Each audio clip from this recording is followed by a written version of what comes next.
Hello, my name is Marielle Smith, and today I'm going to be talking about the Klamath Chinook and its effect on the agriculture community in the Klamath Basin. I'm going to be telling a story of a farming family in the Klamath Basin and their personal experience with drought and the Klamath Chinook. But first, let me start by telling you a little about the Klamath Chinook salmon and the Klamath Basin. The Klamath Chinook salmon, commonly known as the king salmon, is an ocean and colder river fish that either spawns in the spring or the fall. The Klamath Chinook salmon lives the majority of its life in the ocean and only comes upstream to spawn in cold rivers. The Klamath Basin spans across 7 counties and a state line. A few of the main rivers in the Klamath Basin are the Trinity, Scott, Salmon, Lost, Sprague, and the Klamath River. The Klamath River empties into the Pacific Ocean in Northern California, and it is in these cold waterways that the Klamath Chinook live. In the middle of the 19th century, the spring-run Klamath Chinook population was above 100,000, and today that population has fallen to between 300 and 3,000. Water quality and quantity are a major concern for many people in the Klamath Basin, specifically environmentalists who are focused on preserving the Klamath Chinook and agriculture producers who rely on irrigation water for production. I am going to tell you a story about the Joneses' experience with water rights in the Klamath Basin.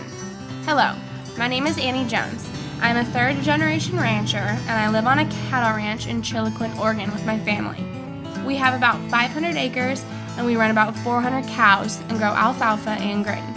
My family has been raising cattle and growing alfalfa on this property since my grandfather bought it in 1955. We rely solely on irrigation water to grow the fields that our cattle graze on and to grow our crops. On April 6, 2001, water was completely shut off to our farm and about 1,000 other farms in the Klamath Basin. That water was diverted from farms to the rivers to protect the fish. This created a huge uproar in the farming community because many farmers like us were losing their crops.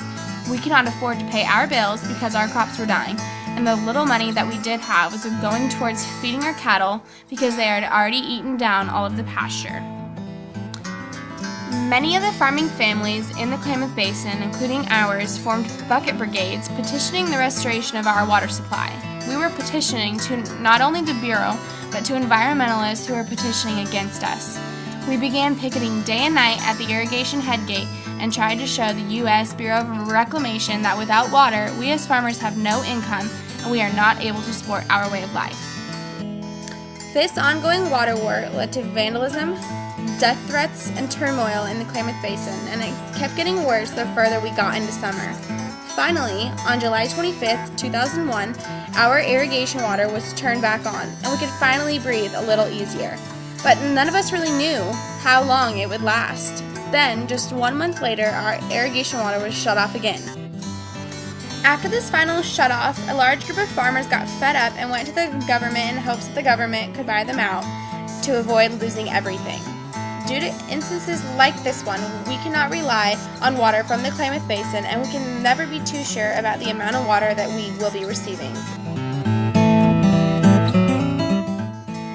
Even after the efforts in 2001 to protect the fish, there was still a massive fish kill in 2002 that killed roughly 32,000 Klamath Chinook salmon. This fish kill was mainly due to high water temperatures and a decrease in water flow. Of course, this is not what we as farmers wanted to hear or see because more dead fish means stricter water regulations. After the 2001 drought, the Bureau of Reclamation started working on generating yearly drought plans and operation plans for the Klamath Basin. My dad said that these plans were designed to allocate water fairly between farmers and rivers. Though these plans are in place, the amount of water that we will receive in times of drought is very unpredictable because during a drought, enough water must be supplied to the fish to avoid extinction while still providing water to the farmers. About 2.5 years ago, in 2010, the amount of water we received to our farm was cut back by 30 to 40%. These extreme cutbacks were not only the result of drought, but also the result of poor water management by the irrigation headgates throughout the winter. Then, in 2011, against our interest, environmental groups petitioned that the spring run Klamath Chinook be protected under the Endangered Species Act because of the large decline in the population of these fish. However, a year later, the National Marine Fisheries Service reviewed this petition and came to the conclusion that this fish would not be protected under the Endangered Species Act in the Klamath Basin, because though the spring run numbers have significantly decreased over the years, the fall run numbers are increasing, and because the spring run and fall run Klamath Chinook are the same species, the NMFS does not see the need to protect them. Although the spring run Klamath Chinook is not currently protected under the ESA in the Klamath Basin, this does not ensure that this decision will stay permanent or that the efforts for protecting the fish will be minimized. I am now 21 years old and I have been working my way up in the family farming business. I've been telling my dad that we need to accept the fact that we share our irrigation water with the fish. We need to be proactive and come up with a backup plan for times of drought. This plan needs to consider water cutbacks and expect the worst while still hoping for the best. This ranch has been in my family for almost 60 years, and I do not intend to give that up now.